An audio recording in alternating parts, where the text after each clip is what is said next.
এটা শার্ট কিনতে কয় টাকা লাগে মামা?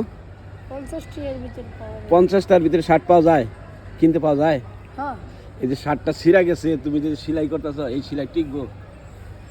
আজকে রাতে কিনে আনলাম। হ্যাঁ, আজকে রাতে কিনে আনলাম। আর একটা সেলাই লাগাও দেখি কেমনে ছিললো।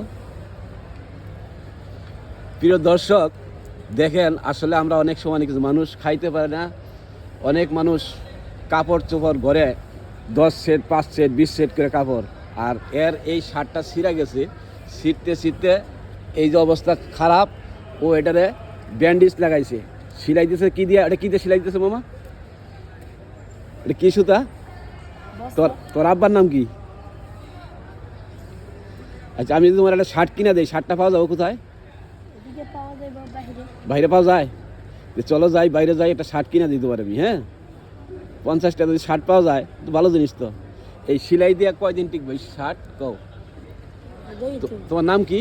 তামিম। শামিম? তামিম। তামিম, নামটা তো খুব সুন্দর। তোর দেশে বাড়ি কোথায়? মামা, তোর আব্বা মা আছে? সব আছে, পরিবার সবাই আছে? হ্যাঁ, সব। পরিবার সবাই আছে? তাহলে এনে থাকো কিনিকা? কয় মাস ধরে থাকো না? 1 মাসের উপরে। এই যে শার্ট যে অবস্থা, বাড়িতে থাকলে তো একটা শার্ট তো কিনে দিতে পারতো, তাই না? এই শার্টের অভাব নাই বাড়িতে হইলে। বাড়ি তুলে হ্যাঁ, তাহলে এনে কি করো তুমি? এই বোতল ঢুকাইতেছে। বোতল টুকাও, বোতল টাকা বাইক পাঠাও, তাই না? যে বোতল টুকাই একটা শার্ট কিনা যায় না? রাতের বেলায়, সন্ধ্যার বেলায়। তোমার আব্বা মা কি জানে যে তুমি এই বোতল টুকাও? না। হ্যাঁ, জানে না? বাড়িতে রাগ করে আইছো?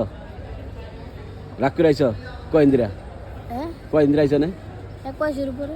1 মাসের উপরে? তাহলে এই যে শার্টের যে অবস্থা, সেলাই দিতে হয়, তাহলে খাওয়া দাওয়া করে তো করতে গা? খাওয়া দাওয়া এনে আছে। হ্যাঁ, এনে আছে।